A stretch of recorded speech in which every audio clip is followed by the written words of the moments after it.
Good morning, ladies and gentlemen.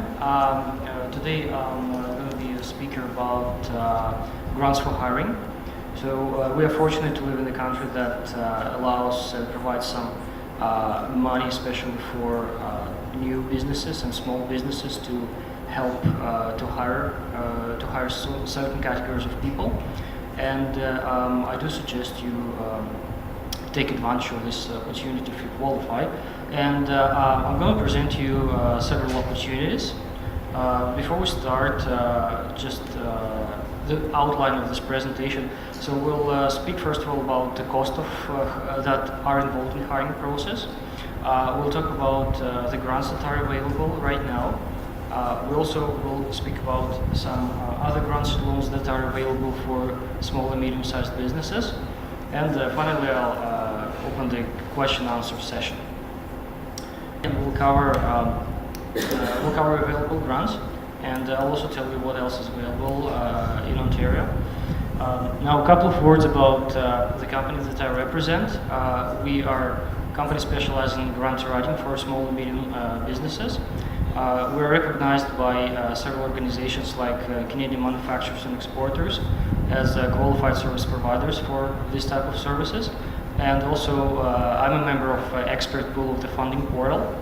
We have a streamlined process that basically minimizes your time, your involvement in the process, in the application process, and we support you until the end, until you actually get the money. And the beauty of every process is that we don't actually charge you until you get money on your bank account.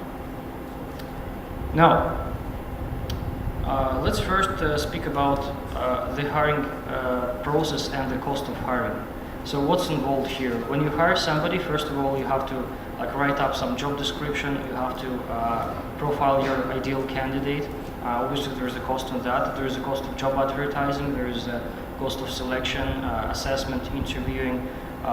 Once you hire the person, there's a wages. You have to pay taxes. You have to pay employment insurance and pension benefits. You also have to train the person and provide some orientation, some basic training, and also the more of advanced skills training if it's necessary. Finally, you have to pay to the recruiter if that's applicable, and HR administration is also your cost. So we need just to know this cost because certain grants are focused on certain costs, and you'll see that later in the presentation. In terms of what's available now, how do you basically finance your hiring and skills training? You have a few options of private funding. It ranges from your own investments or some third-party investments to bank loans, and but on the government side we have three types. We have government grants, government loans, and tax credits. And I will later explain you the difference between this. So for the purposes of this presentation, we will focus on obviously the government grants, the government loans, and the tax credits. Now, the first opportunity that I wanted to cover is Ontario Youth Employment Fund. You will see later in the presentation that eligibility criteria is similar to the most of the programs. However, the difference is in the details because different programs are focused on helping you to hire different kinds of people, different kinds of employees with different skills and different situations. So this particular one is more of a universal, and it helps you to hire young, like youth, basically youth, young employees. And the program provides you up to $6,800 per employee, basically. And it covers training and wage. Now, in order to get the program, you have an obligation to provide the placement for an employee for between 4 and 6 months. It can be more than that, of course, but at least it should be 4 to 6 months. Next program that's available is Ontario Summer Jobs Benefit. This is in case if you are hiring again the young person for the summer, for the period between April and September. And the government provides you $2 against the salary. Let's say if you pay the person, I don't know, like $12, the government would give you $2 for an hour for each young employee you're hiring for the summer. The next one is IRAP, which stands for Industrial Research Assistance Program. They have several programs, but one of them is Youth Employment Foundation. And also they are focused on hiring, helping you to hire young graduates and young people in general. And what they are particularly focused on is on hiring post-secondary graduates. And also, due to the nature of the program, they are looking to help you to hire employees, younger employees with technology background on a position such as engineering or science.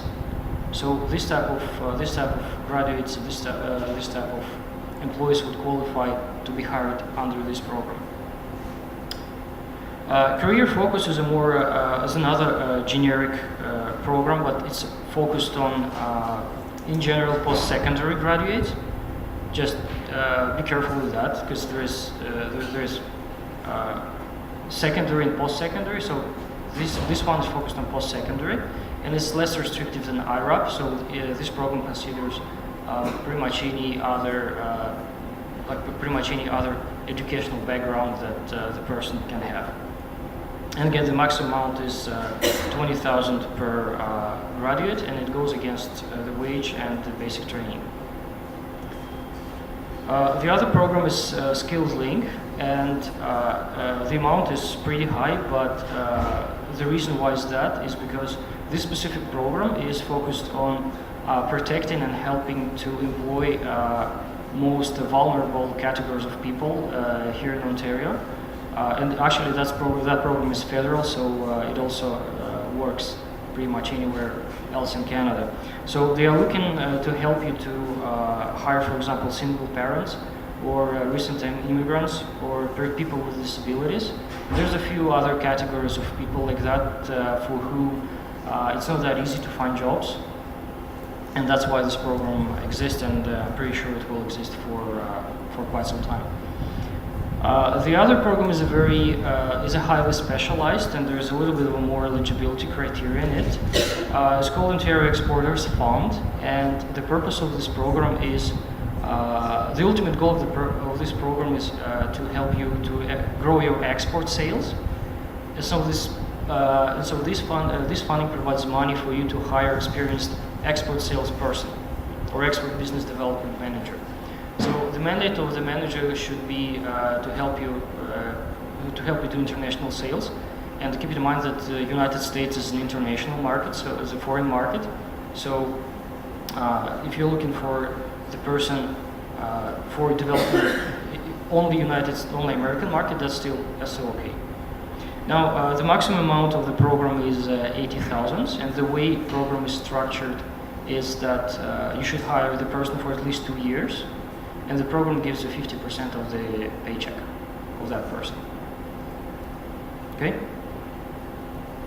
Now, the other program, you probably heard of this program in the news, because it was a lot for maybe the last couple of months. It's called Canada Job Grant, and this is a very new program. In fact, it's not officially launched yet, although there is an agreement. There is an agreement between federal government and all provincial governments to launch this program.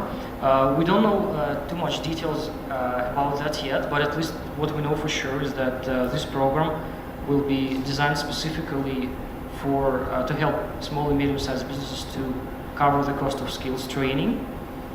And both federal and provincial government would give up to 2/3 of the training costs to any employer, and this coverage is available per employee. So let's say if you send 3 employees per training, so the maximum amount you can claim is 30,000, or 2/3 of the cost, whichever is less. Now, the next one is the example of government loan. So what we discussed before that was just the government grants, so you don't have to pay them back. Now, this is an example of the government loan that's available. The difference between grant and loan is that obviously you have to pay the loan back, but the beauty of government is that the government doesn't charge interest, and the government allows you to delay the first payment for up to 12 months after you actually complete the project. So for this program, it's called Investing in Business Innovation. Hiring cost and wages is the part of it, but there should be some kind of a larger project. So you cannot claim only salaries or claim only hiring costs. You should claim it within specific projects. For example, you are developing a new product. So your project is developing a new product, and for this purpose, you, let's say, hire a couple of engineers to work on this design. You have a cost of prototyping, you have, let's say, cost of the equipment that you purchase in order to produce a new product. So everything that combined would qualify, and the government would give up to a third of the cost. Now, this is the other opportunity is apprenticeship tax credit. Especially if you're in manufacturing businesses, you probably hired or you have in staff or you will hire apprentices. And now the way it works, the way the program works, that the government appreciates you hiring and educating apprentices, so they pay up to $10,000 per apprentice, or between 35 to 45% of the salary of the apprentice, and you can claim it every year as long as you have apprentice on board. Now, this program, next one, is what especially educational institutions like this, they love. It's the Co-operative Education Tax credit. So if you bring co-op students on board, then you can claim at the end of your financial cycle, you can claim up to 3,000 basically per student that you are hiring, or between 25 and 30%.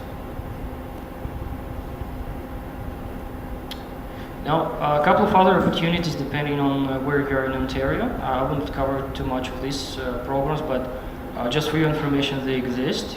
So there are several programs for Northern Ontario that covers hiring and wages, and there's a special program for Eastern Ontario. And again, as a rule, you cannot just claim hiring. You should have hiring as part of some larger project. In terms of other opportunities on what is there aside from hiring grants, first of all, there is a grant for research and development. It's called IRAP, Industrial Research Assistance Program, and it's good for any kind of product development or process development. Normally, to qualify, you need to be a small to medium-sized business and conduct some research and development on a regular basis. The other programs are for purchasing equipment, and depending on your size and your budget, there are different programs. SMART is not an acronym, but it's the actual name of the program. This is the government grant to purchase equipment. AMF stands for Advanced Manufacturing Fund, and IBGP stands for Investing in Business Growth and Productivity. So these two programs are in fact government loans, and they make sense when you have some kind of much larger equipment purchase. Again, depending on the budget, you may be eligible and you may want to use one or the other or the third one. In terms of your export development, there's also a program called Ontario Export Access. So this program covers up to 50% of the trade show cost, that if you go somewhere else, like overseas, to exhibit, you purchase the booth, you print your marketing materials, you pay for the participation in the trade show, then the government can pay you up to 50% of that. And also if you go to the government-led trade mission, let's say to the United States or whatever, like Mexico, Japan, Europe, they will pay also for the participation in that, 50% of the participation fee and the 50% of airfare. Finally, there's energy saving grants, Save on Energy program. There are more initiatives on that. Like, for example, if you upgrade your HVAC system, or if you upgrade your lighting to be more effective, to spend obviously less electricity, then the government pays you back through the electrical company. That's pretty much the entire presentation, and I would like to welcome all questions and answers. Again, I'm available for any questions and answers if you want to ask in private, and the cards are over there on the desk, so don't forget to pick them up. And thank you very much for your attention.